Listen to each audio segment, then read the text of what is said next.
نحمده ونصلي على رسوله الكريم أما بعد فأعوذ بالله من الشيطان الرجيم بسم الله الرحمن الرحيم يا أيها الذين آمنوا ادخلوا في السلم كافة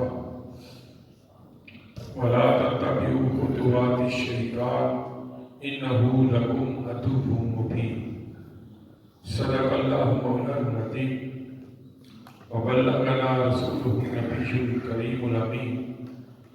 ونحن على ذلك لمن الشاهدين والشاكرين والحمد لله رب العالمين. إن الله وملائكته يصلون على النبي يا أيها الذين آمنوا صلوا عليه وسلموا تسليما. الصلاة والسلام عليك يا سيدي يا رسول الله وعلى آلك وأصحابك يا رحمة للعالمين. سورہ بقرہ کے حوالے سے گفتگو ہو رہی تھی اور یہ تیسرا لیکچر ہے سورہ بقرہ کے حوالے سے. رب کائنات نے ایمان والوں کو مکمل طور پر دین میں داخل ہونے کا حکم دیا.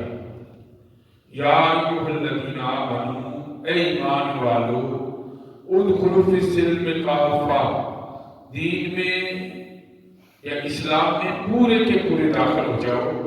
ولا تتبعوا خطوات الشیطان، اور شیطان کی پیروی نہ کرو، اتباع شیطان نہ کرو. انہو لکم عدو مبین، بے شک یہ تمہارا کھلا دشمن ہے. ازل سے ابد تک جب تک انسانیت ہے شیطان نے حملے کرتے رہنا ہے اور آپ نے بچتے رہنا ہے. اور کبھی یہ نہیں ہے ہمارے یہاں تو شادی بیاہ ہوئی تو اللہ کو بھول گئی، غم و اضطراب کی کیفیت ہوئی تو رب بہت یاد آنے لگتا ہے. درمیانی رات تو کبھی یاد کرتے ہیں کبھی نہیں کرتے. جب پریشانی ہوتی ہے پھر رب بہت یاد آتا ہے. تو رب فرماتا ہے نہ خوشی اور غم میں، نہ پریشانی اور اضطراب میں کیفیتیں بدلا کرو، بلکہ ایک ہی کیفیت رہنی چاہیے. غم ہو یا خوشی، پریشانی ہے یا اضطراب، ہر حال میں اپنے رب پہ مکمل بھروسہ اور اطمینان رکھنا ہے. اور رب کائنات نے یہ جو دنیا ہے بڑی خوبصورت بنائی اور فرمایا زُيِّنَ لِلَّذِينَ كَفَرُوا الْحَيَاةُ الدُّنْيَا وَيَسْخَرُونَ مِنَ الَّذِينَ آمَنُوا. یہ جو دنیا ہے کافروں کے لیے آپ نے بڑی خوبصورت بنا دی اور وہ مسلمانوں سے مذاق کرتے ہیں. وَالَّذِينَ اتَّقَوْا فَوْقَهُمْ يَوْمَ الْقِيَامَةِ، اور جو کوئی قیامت کے قائم ہونے پر یقین رکھتا ہے تو اس کے لیے پھر یہ بات ایام ہے کہ اس نے دنیا میں اگر مشکلات پریشانیاں دیکھی تو ان کا نعم البدل اس کو ملے گا. ایک حدیث میں آتا ہے حضور صلی اللہ علیہ وسلم نے فرمایا کہ جنت میں کچھ لوگ یہ خواہش کریں گے کہ کاش دنیا میں ہماری زبانیں کاٹی جاتی، ہمارے جسم پہ تیر چلائے جاتے، ہم دنیا میں مشکلات میں ہوتے، آج اعلیٰ درجے پہ ہوتے. جو دنیا میں جتنی مشکلات سہتا ہے اللہ کے قیامت کے دن اس کو اتنا ہی اجر عطا فرمائے گا. فرمایا اللہ یرزق من یشاء بغیر حساب، اللہ جس کو چاہتا ہے بے حساب رزق عطا فرماتا ہے، وہ رزق کی کمی نہیں کرتا. حدیث میں آتا ہے اللہ جب کسی سے ناراض ہوتا ہے اس کا رزق بند نہیں کرتا بلکہ اس سے سجدے کی توفیق چھین لیتا ہے، اس سے سجدے کی توفیق چھین لیتا ہے. پھر وہ نماز کے لیے بہانے بنانا شروع ہو جاتا ہے، پھر اچھائی کے کاموں سے بچنے کے لیے بہانے بناتا ہے. اس طرح شیطان کرتا کہ بہانے ہیلے سے تمہیں برگلا کے کفر کی برائی کی بے حیائی کی طرف لے کے جاتا ہے. تو پھر پورے کا پورا انسان قید میں آ جاتا اس کی، اور اللہ کی محبت سے دور ہوتے ہوئے شیطان کی محبت میں چلا جاتا ہے۔ تو رب کائنات فرماتا ہے لوگوں میری محبت پہ قائم رہو۔ رب کیا فرماتا ہے؟ لوگوں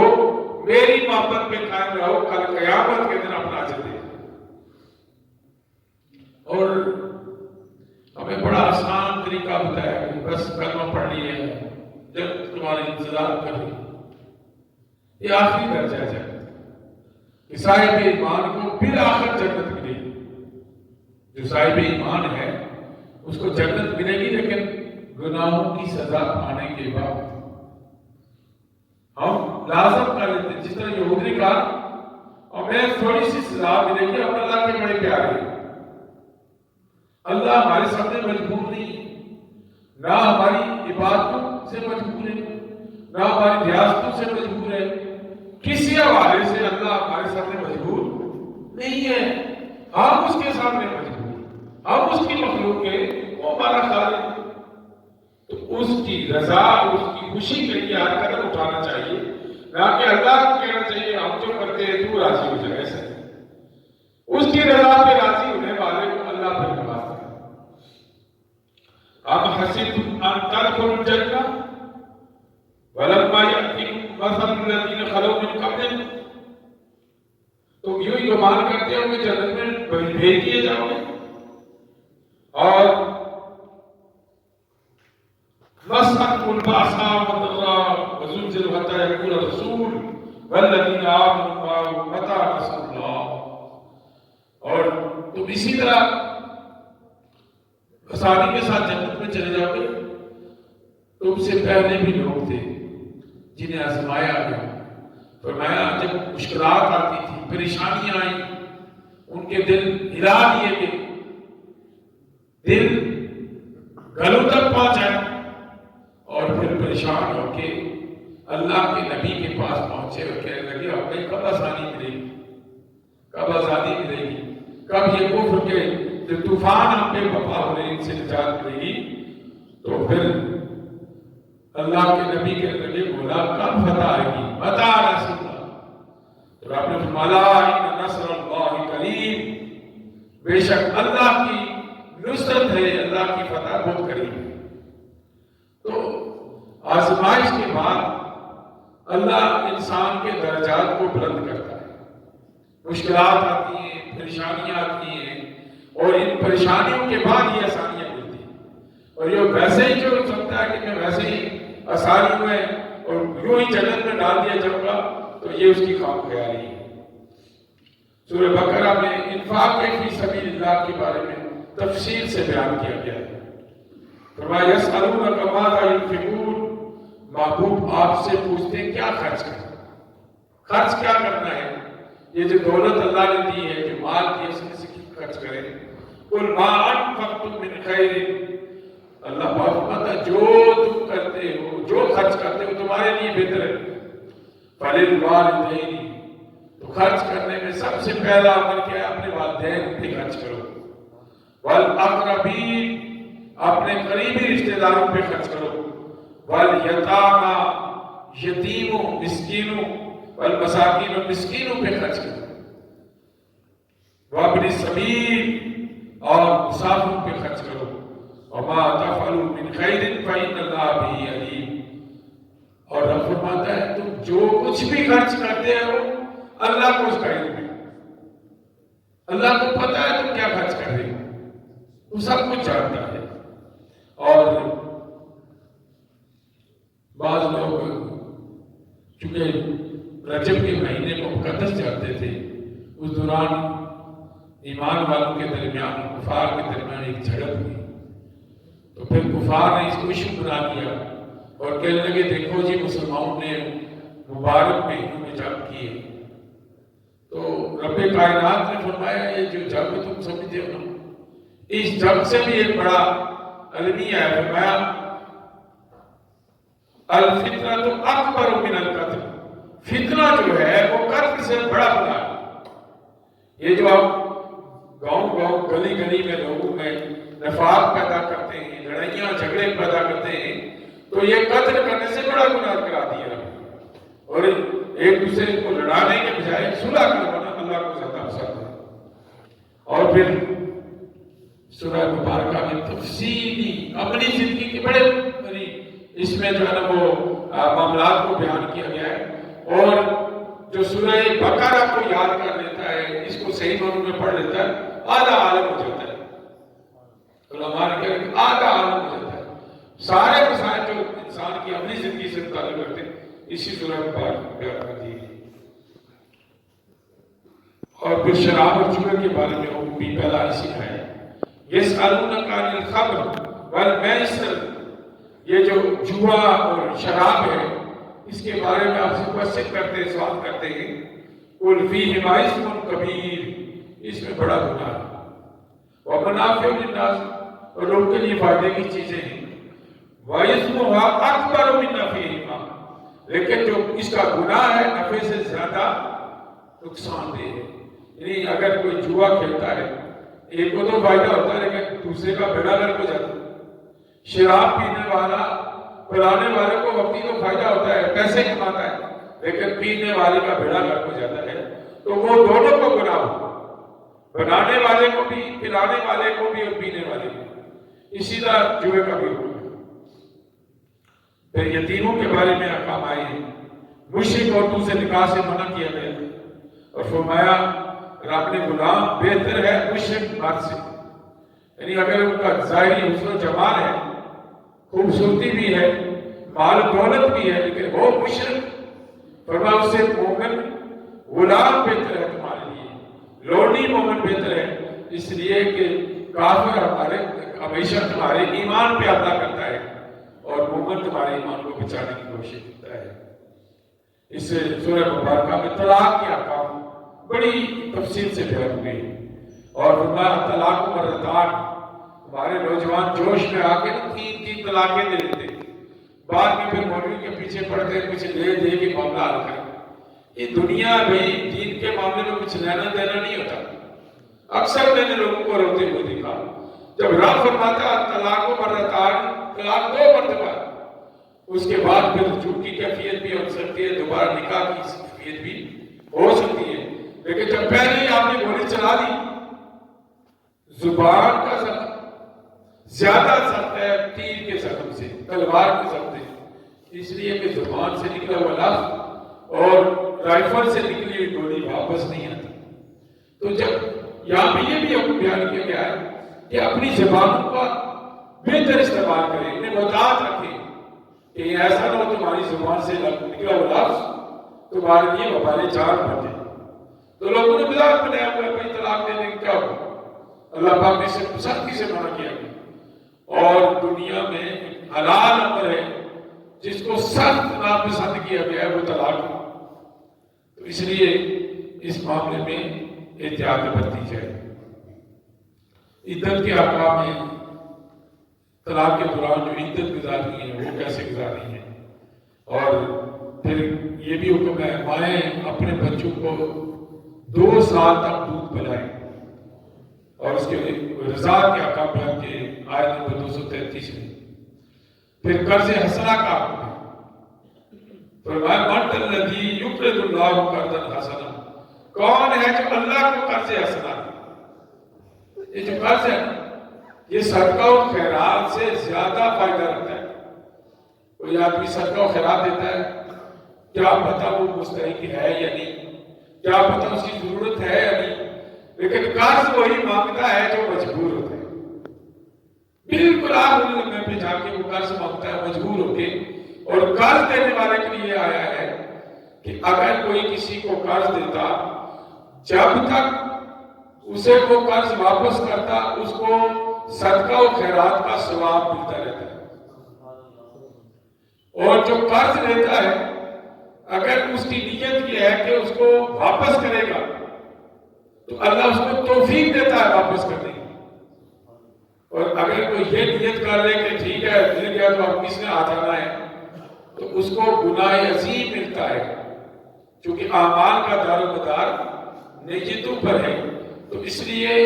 اگر کسی کو قرض دیتے ہو اور اللہ کی رضا کے لیے قرض دینا ہے، قرض میں سود نہیں ہے، اور اس سورہ مبارکہ میں سود کے حوالے سے بھی تفصیلی حکم، اور سود کھانے والے کے لیے فرمایا اس کی شکل ایسے ہو جیسے شیطان نے اس کا اپنا کیا ہوا، اور شاید سود کھانے والا اللہ سے اعلان جنگ کرتا ہے۔ یہ سارے احکامات تفصیل سے بیان کیے گئے، اور انفاق فی سبیل اللہ کے حوالے سے تفصیل سے بیان کیے گئے۔ یا ایھا الذین آمنوا انفقوا مما رزقناکم، اے ایمان والو اللہ کے مال سے دیے ہوئے میں سے خرچ کرو،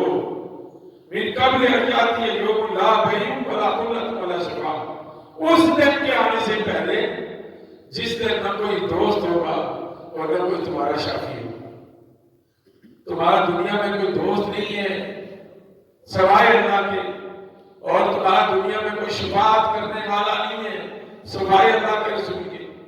اور ان کو ناراض کر کے تم کہو کہ ہم بچیں گے، ایسا ممکن نہیں۔ تو پھر اللہ اور اس کے رسول کی رضا چاہتے ہو تو پھر اللہ کے نام پہ اللہ کے رسول کی محبت میں کچھ خرچ کیا، اور فرمایا اس دن سے ڈرو جس دن ولا خلۃ، نہ کوئی تمہاری دوستی کام آئے گی، ولا شفاعت، نہ کوئی شفاعت کرنے والا ہوگا، والکافرون هم الظالمون، اور کافر اور ظالم ہیں جو اللہ کی آیتوں کا انکار کرتے ہیں، اللہ کی نعمتوں کا انکار کرتے ہیں، بہت ظالم۔ اس میں آیت الکرسی کا ذکر ہے، اور اس کی شان سورہ بقرہ کی جو شان ہے، پورے قرآن کی شان آیت الکرسی، جس کی فضیلت میں نے پہلے لیکچر میں دی کہ آیت الکرسی جو ایک مرتبہ پڑھتا ہے اللہ اس کے لیے ایک فرشتہ مقرر کر دیتا ہے جو اس کی حفاظت کرتا ہے، اور جو رات کو پڑھتا ہے رات میں اس کی حفاظت کرتا ہے، جو صبح پڑھتا ہے صبح اللہ کا فرشتہ اس کی حفاظت کر رہا ہوتا ہے۔ تو ایک حدیث میں آتا 50,000 فرشتے اس کے ساتھ لشکر کی صورت میں چلتے ہیں، اور پھر دوسری حدیث میں آتا ہے کہ جو فرض نماز کے بعد آیت الکرسی پڑھتا ہے اس کے درمیان اور جنت کے درمیان سے بہت ہے، یعنی وہ جب مرے گا تو سیدھا جنت میں جائے گا جو آیت الکرسی ہر فرض نماز کے بعد پڑھتا ہے۔ اللہ پاک فرماتا ہے،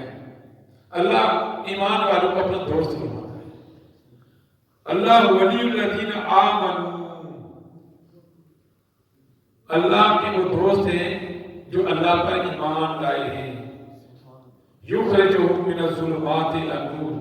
وہ انہیں اندھیروں سے نکال کر روشنی کی طرف لے کے جاتا ہے۔ اور جو شیطان کے دوست ہیں وہ کیا کرتے ہیں، شیطان کو روشنیوں سے نکال کر اندھیروں میں لے جاتا ہے۔ اور اس سورہ مبارکہ میں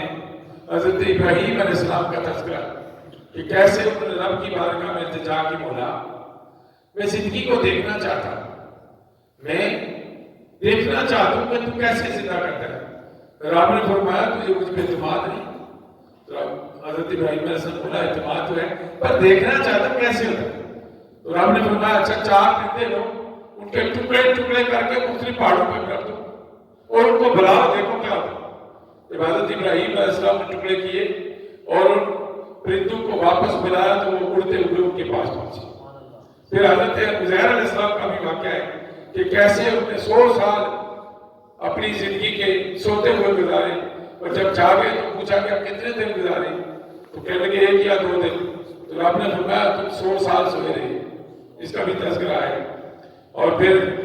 ریاکاری اور دکھاوے سے منع کیا گیا ہے، اور یہ مال دے کر نا جو مال دے دیتے اور پھر بار بار کہتے ہیں میں نے تمہیں زکات کے پیسے دیے تھے، یار تمہیں ضرورت تھی میں نے تمہیں قرض دیا تھا، یار میں نے تمہیں مال دیا تھا تمہیں احساس نہیں، ایسا کرنا منع کیا۔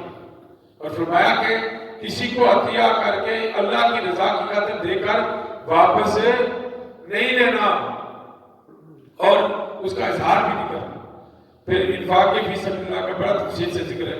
سود اور تجارت میں فرق بیان کیا کہ سود حرام ہے اور تجارت حلال ہے، اور اس میں لین دین کے معاملات میں تفصیل سے یہ بڑے دھوکے ہوتے ہیں۔ جب آپ کوئی چیز کو پیسے لیتے ہیں نا کہتا چھوڑو یا لکھ کیا کرتے، اللہ نے بڑا سختی سے حکم دیا ہے کہ بھائی جب لین دین کرتے ہو تو لکھ لیا کرو، اور لکھنے والا امانت دار، ڈنڈی نہ مارو، گواہی کو مت چھپاؤ، وَلَا تَكْتُمُوا الشَّهَادَةَ وَمَن يَكْتُمْهَا فَإِنَّهُ